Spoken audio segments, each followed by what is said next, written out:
Hi friends, INR துணை சீரியலில் இன்றைக்கி நாளைக்கான எபிசோடு பார்க்கலாம். புதுசாக பார்க்குறவங்களா இருந்தால் சப்ஸ்கிரைப் பண்ணிக்கோங்க, லைக் ஹைப்பு கொடுத்து விடுங்க. வாங்க வீடியோக்குள்ளே போகலாம். நேற்றுக்கு எபிசோடு எதில் முடிச்சிருப்பாங்கன்றது பார்த்தீங்கன்னா, நிலாவும் பாண்டியனும் பேசுகிற மாதிரி தான் எபிசோடை முடிச்சிருப்பாங்க. இன்றைக்கி அதுலேருந்து கண்டினியூ பண்ணுவாங்க. நிலா பாண்டியன்கிட்ட கேட்பாங்க, ஏன் கல்யாணம் பண்ணிக்கல, நீங்கள் எதுக்கு போய் அங்கே சொல்லிட்டு வந்தீங்க, கல்யாணம் இப்போ வேண்டாம் அப்படின்ற மாதிரி கேட்டதுக்கு, இல்லைங்க நேற்று தான் நிச்சயம் இந்த உங்கள் வீட்டில் பிடிச்சிருக்குன்னு சொன்னால் அடுத்த நாளே நிச்சயம் சொல்லிட்டு சொன்னபோது அடுத்தடுத்து கல்யாணம்னும் போது கொஞ்சம் ரொம்பவே எனக்கு யோசிக்கவே டைம் கொடுக்கவே இல்லை. அதுக்குள்ளே எல்லாமே சட்டு சட்டுன்னு முடிக்கிற மாதிரி இருந்தது. அதனால தான் நான் வேண்டாம், எனக்கு கொஞ்சம் டைம் விடுங்க அப்படின்ற மாதிரி தான் நான் அவங்க வீட்டில் சொல்லிட்டு வந்தேன் நான் அப்படின்ற மாதிரி நிலா கிட்ட சொல்கிறாங்க. நிலா உடனே இல்லை கல்யாணம் பண்ணிக்கிறது எதனா பயமா உங்களுக்கு அப்படின்ற மாதிரி கேட்டதுக்கு, அப்படிலாம் ஒன்றும் இல்லைங்க, எனக்கு இப்போது நான் லைஃப்பில் இப்போ தான் கடையே லீஸுக்கு எடுத்துருக்கிறேன், இன்னும் செட்டில் ஆகணும், இன்னும் கொஞ்சம் நான் வானதியை புரிஞ்சுக்கணும் அப்படின்ற மாதிரி தான் பாண்டியன் பேசின்னு இருக்கிறாரு. இல்லை நான் உன்னை கேட்குறேன், தப்பாக நினச்சிக்க மாட்டிங்களே அப்படின்ற மாதிரி நிலா கேட்டுட்டு, இல்லை வானதி கல்யாணம் பண்ணிக்கிறதுல உங்களுக்கு எதனா பிரச்சனையா அப்படின்ற மாதிரி கேட்பாங்க. அதெல்லாம் ஒன்றும் இல்லைங்க, நான் வானதியை கல்யாணம் பண்ணிக்கவே மாட்டேன், பார்க்கவே மாட்டேன், பேசவே மாட்டேன்லாம் ஒன்றும் சொல்லலையே, இப்போதைக்கு எனக்கு கல்யாணம் வேண்டாம் அப்படின்ற மாதிரி தானே நான் சொல்கிறேன் நான் அப்படின்ற மாதிரி சொன்னதுக்கு, இல்லை சேரன் அண்ணாக்கு கல்யாணம் பண்ணாதான் நான் பண்ணுவேன் அப்படின்னு சொல்லிட்டு சொன்னீங்களா, அது ஒரு ரீசனா அப்படின்ற மாதிரி கேட்டதுக்கு, ஆமாங்க இப்போ அண்ணனுக்கு இன்னும் கல்யாணம் பண்ணாத இருக்குது இல்லையா, அதனால் அவருக்கு பண்ணிட்டதுக்கப்புறம் கூட நான் பண்ணாலும் இப்போதைக்கு எனக்கு கல்யாணம் வேண்டாம், அண்ணனுக்கு கல்யாணம் பண்ணிட்டதுக்கப்புறம் கூட கொஞ்ச நாள் எனக்கு நான் டைம் எடுத்துக்கிடும், நான் ரொம்ப அவசரப்படுற மாதிரி இருக்குது, எனக்கு கொஞ்சம் இந்த கல்யாணன்றது கொஞ்சம் லேட்டாக பண்ணால் நல்லாயிருக்கும் அப்படின்ற மாதிரி தான் பாண்டியன் நிலா கிட்ட சொல்கிறாங்க.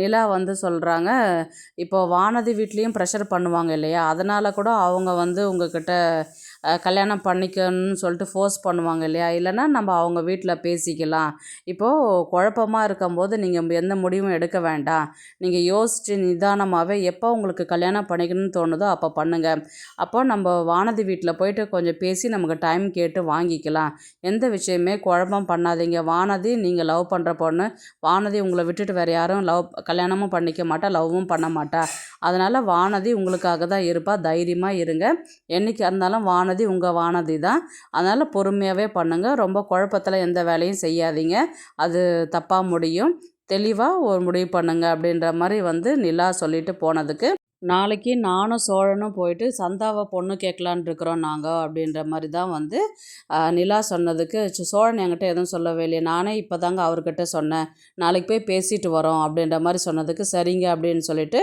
இவர் பாண்டியன் சொல்லுவார். அதுக்கப்புறம் நிலா கிளம்பி போயிடுவாங்க. பாண்டியன் நிலா சொன்னது அவருக்கு கொஞ்சம் ஒரு தெளிவு கிடச்சிருக்கும், எப்படியா இருந்தாலும் பொறுமையாக பண்ணிக்கலாம் அப்படின்ற ஒரு தைரியம் கொடுத்துட்டு போன மாதிரி தான் நிலா பேசிட்டு போன மாதிரி தான் காமிப்பாங்க. அடுத்தது பார்த்திங்கன்னா, நிலாவும் சோழனும் சந்தா வீட்டுக்கு தான் பொண்ணு பார்க்குறதுக்கு போவாங்க. அங்கே பார்த்திங்கன்னா சந்தா தான் வெளியில் இருப்பாங்க. வாங்க அப்படின்ற மாதிரி உள்ளார கூப்பிட்டுட்டு போயிட்டு, டீ போடட்டுமா அப்படின்னு கேட்பாங்க. மசாலா டீ போடுங்க அப்படின்ற மாதிரி சோழன் சொல்லுவார். உடனே நிலா சொல்லுவாங்க, ஏங்க எந்த டீ போட்டால் என்ன, மசாலா டீ தான் உங்களுக்கு வேணுமான்னு, அதுக்கு சோழன் என்ன சொல்லுவார்னா, உங்களுக்கு மசாலா டீ போட தெரியுமா அப்படின்னு கேட்டதுக்கு, எனக்கு தெரியாதுன்னு, அப்போ அவங்க போடும்போது போய் பார்த்து கற்றுக்குங்க அப்படின்ற மாதிரி தான் சோழன் நிலாவை கலாச்சிக்கிட்டு இருப்பார். உடனே வாய் மூடிட்டு அமைதியாக உட்காருங்க அப்படின்ற மாதிரி நிலா சொல்லுவாங்க. உடனே சோழன் நீங்கள் சொல்லுங்கள், பேச ஆரம்பிங்க அப்படின்ற மாதிரி தான் சோழன் நிலா கிட்ட சொல்லுவாங்க. நான் பேச மாட்டேன், நீங்கள் பேசுங்க அப்படின்னு, நீங்களே சொல்லுங்கள் அப்படின்ற மாதிரி சோழன் நிலா கிட்ட சொல்லுவார். உடனே நிலா ஸ்டார்ட் பண்ணுவாங்க, இந்த மாதிரி சேரன் அண்ணாக்கு சந்தாவை கல்யாணம் பண்ணிக்கிறதுக்காக தான் நாங்கள் பேச வந்திருக்கிறோம் அப்படின்ற மாதிரி தான் அனீஷ்கிட்ட பேசுவாங்க. அப்போ அனீஷ் சொல்லுவார், எனக்கு சேரன் அண்ணாக்கு கல்யாணம் பண்ணி கொடுக்கறதுக்கு எனக்கு விருப்பம்தான் அப்படின்ற மாதிரி தான் அனீஷ் சொல்லுவார். உடனே சந்தாவும் சிரிப்பாங்க.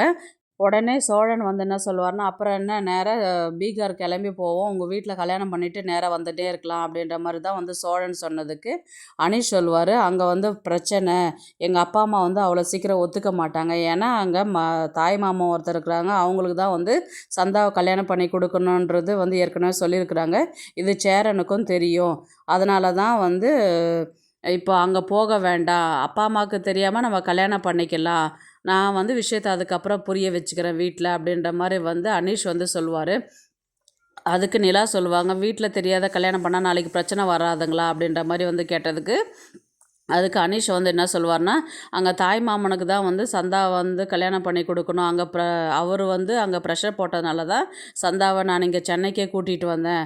ஒரு நாள் இங்கே வீட்டுக்கும் வந்து கல்யாணம் பண்ணுறதுக்கு இங்கே வரும்போது தான் 2 நாள் வந்து உங்கள் வீட்டில் தங்க வச்சுருந்தோம்.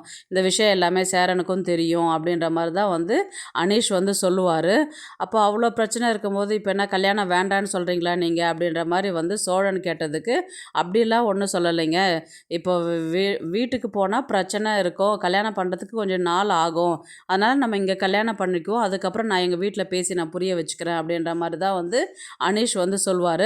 உடனே சோழன் வந்து என்ன சொல்லுவார், அப்புறம் என்ன அப்போ கல்யாணத்தை பண்ணிவிட்டு நேராக மாமனார் மாமியார் காலில் போய் விழுந்துட்டா சரியாக போயிடும் அப்படின்ற மாதிரி தான் வந்து சோழன் சொல்லுவார். அதுக்கு நிலா வந்து ஒரு அரை மனசா சரி அப்படின்ற மாதிரி தான் அவங்க சொல்லுவாங்க. அப்புறம் என்னங்க வீட்டில் நான் போய் பேசுகிறேன் அப்படின்ற மாதிரி தான் அங்கேருந்து கிளம்பி வந்துடுவாங்க. அடுத்தது வந்து பார்த்திங்கன்னா பாண்டியனும் மெக்கானிக் ஷாப்பில் தான் கேட்பாங்க. அந்த பையன் வந்து பாண்டியன் கிட்ட பேசுகிற மாதிரி தான் பேசுவாங்க. எப்போ பார்த்தாலும் வானதி வந்தால் திட்டிக்கிட்டே இருக்க வேண்டியது, இப்போ எதுக்கு அவள் வரலையான்னு பார்த்துட்டுருக்குற அப்படின்ற மாதிரி தான் வந்து அந்த பையன் வந்து கேட்பான். அதுக்கு பாண்டியன் சொல்லுவான், சும்மா பொண்ணு பார்க்க போகலன்னா அவளுக்கு கோவம் வரதானே செய்யும், அதனால கூட பேசாத இருப்பேன்.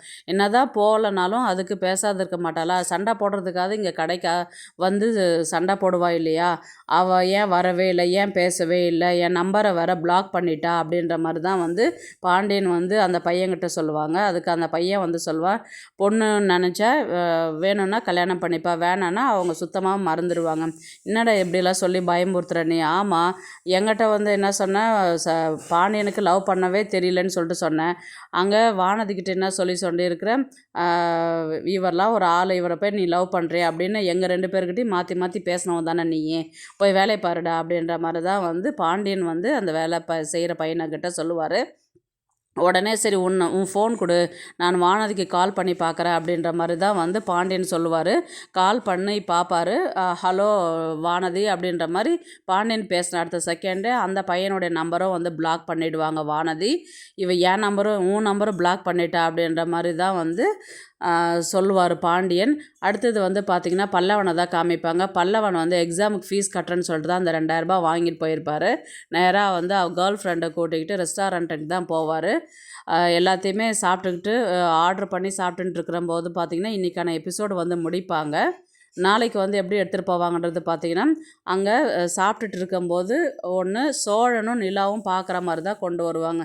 ஏன்னா சோழனும் நிலாவும் வந்து பார்த்திங்கன்னா இவங்க சந்தா வீட்டுக்கு போயிருக்கிறாங்க இல்லையா, அந்த இடத்துல வந்து எதெல்லாம் சாப்பிட்டுட்டு போகலாமான்னு சொல்லிட்டு சோழன் கூப்பிடும்போது நேராக அந்த ரெஸ்டாரண்ட்டு உள்ள வந்து இவங்கள பார்க்குற மாதிரி தான் கதையை கொண்டு போவாங்க. அங்கேருந்து பல்லவனும் கேர்ள் ஃப்ரெண்டும் எஸ்கேப் ஆகிற மாதிரி தான் காமிப்பாங்க கதையை. அடுத்தது வந்து ஆஃபீஸை தான் காமிப்பாங்க. ஆஃபீஸில் வந்து பார்த்திங்கன்னா ராகவ் வந்து நிலா கிட்ட ஏதோ ஒரு ப்ராஜெக்ட் வந்து சொல்லியிருப்பார். அதுக்கு நிலா வந்து எதுவுமே சரியாக வந்து ரெஸ்பான்ஸ் பண்ணியிருக்க மாட்டாங்க. முடிச்சிட்டேன் அப்படின்ற மாதிரி சொன்னதுக்கு, இன்னும் பாதி வேலை இருக்குது அப்படின்ற மாதிரி தான் வந்து நிலா சொன்னதுக்கு அதுக்கு ராகவ் வந்து திட்டுவாங்க. மற்றபடிலாம் அசிங்கமாக மெசேஜ் அனுப்ப தெரியுது, இது உங்களுக்கு செய்ய தெரியலையா அப்படின்ற மாதிரி தான் வந்து ராகவ் வந்து நிலாவை வந்து திட்டுவாங்க. அதுக்கு நிலா வந்து கடுப்பாயிட்டு, இதுக்கப்புறம் நான் உங்ககிட்ட வேலை செய்கிறது வந்து அந்த அளவுக்கு சரிப்பட்டு வராது, நம்ம எதை செஞ்சாலும் நீங்கள் எனக்கு குத்தம் கண்டுபிடிச்சிட்டு இருக்கிறனும் போது இது எனக்கு சரிப்பட்டு வராது, நான் உங்கள் ஆஃபீஸை விட்டு நான் இந்த ரிசைன் பண்ணிவிட்டு நான் வேறு ஆஃபீஸ்க்கு போயிட்டு ஜாயின் பண்ணிக்கலான் இருக்கிறேன் நான் அப்படின்ற மாதிரி தான் நிலா வந்து சொன்னதுக்கு ராகவ் சொல்லுவாங்க, இப்போ என் ஆஃபீஸை விட்டு நீ வெளியில் போயிட்டு எப்படி வேலை செய்கிறன்றது பார்ப்பேன், நீ எப்படி எக்ஸ்பீரியன்ஸ் சர்டிஃபிகேட் வாங்குறேன் நானும் பார்க்குறேன் நான் அப்படின்ற மாதிரி தான் வந்து ராகவ் வந்து நிலா கிட்ட சொல்லுவாங்க. அதுக்கு நிலா வந்து சொல்லுவாங்க, உங்களுடைய எக்ஸ்பீரியன்ஸ் சர்டிஃபிகேட் எனக்கு தேவையில்லைன்னு சொல்லிட்டு அவங்களுடைய ஐடி கார்டை கழட்டி அங்கே டேபிள் மேலே விசிறி போட்டுட்டு அங்கேருந்து வெளியில் போகிற மாதிரி தான் காமிப்பாங்க. அதுக்கப்புறம் வந்து நேராக பார்த்தீங்கன்னா சோழன்கிட்ட தான் போய் சொல்லுவாங்க, இந்த மாதிரி அங்கே ஆஃபீஸில் நடந்த பிரச்சனையை வந்ததால் நான் வேலையை விட்டு வந்துட்டேன் அப்படின்ற மாதிரி வந்து சோழன்கிட்ட வந்து சொல்லுவாங்க. அதுக்கு சோழன் வந்து சொல்லுவாங்க, ஏற்கனவே உங்கள் ஃப்ரெண்ட்ஸுங்க வந்து ஆஃபீஸை வந்து பே பண்ணிவிட்டு ஷேர் பண்ணி சேருன்னு சொல்லிட்டு சொன்னீங்க இல்லையா, அதில் வேணால் நீங்கள் வேணால் ஜாயின் பண்ணிக்கோங்க, நான் பணம் வந்து ரெடி பண்ணி தரேன் அப்படின்ற மாதிரி தான் வந்து சோழன் சொல்லுவார். அதுக்கு நிலா சொல்லுவாங்க, அதுக்கெல்லாம் ஒன்றும் வேண்டாங்க, இப்போ நான் வேறு இடத்துல நான் ஜாபுக்கு தேடி ட்ரை பண்ணுறேன், நான் அப்படி எதுவும் கிடைக்கலன்னா அப்புறம் அங்கே போய்க்கலாம் அப்படின்னு. அவ்வளோ பணத்துக்கு நீங்கள் என்ன பண்ணுவீங்க அப்படின்ற மாதிரி, உங்கள் பணத்தை பற்றிலாம் நீங்கள் ஏங்க கவலைப்படுறீங்க, நான் மேனேஜ் பண்ணுறேன், நீங்கள் போய் ஜாயின் பண்ணிக்கிறதுக்கு உங்களுக்கு விருப்பமா அப்படின்ற மாதிரி தான் வந்து சோழன் வந்து நிலாவை பார்த்து கேட்பாங்க. நிலாவும் வந்து சரி அப்படின்ற மாதிரி தான் வந்து சொல்லுவாங்க. இவர் வந்து பணத்தை ரெடி பண்ணுறதுக்கு பார்ப்பாங்க. அப்படி சரிப்பட்டு வரலன்னா இவர் காரை விற்றுட்டு கொண்டு போயிட்டு நிலாவை வந்து ஆஃபீஸில் ஜாயின் பண்ணுற மாதிரி தான் வந்து கதையை கொண்டு போவாங்க. பார்க்கலாம் கதையை வந்து எப்படி எடுத்துகிட்டு போகிறாங்கன்றது. இந்த வீடியோ உங்களுக்கு பிடிச்சிருந்தா ப்ளீஸ் லைக் பண்ணுங்கள், ஷேர் பண்ணுங்கள், சப்ஸ்கிரைப் பண்ணுங்கள். தேங்க்ஸ் ஃபார் வாட்சிங். இந்த வீடியோ பிடிச்சிருந்தா லைக் பண்ணுங்க, நம்ம சேனலை சப்ஸ்கிரைப் பண்ணுங்க. உங்க ஆதரவு ரொம்ப முக்கியம். நன்றி.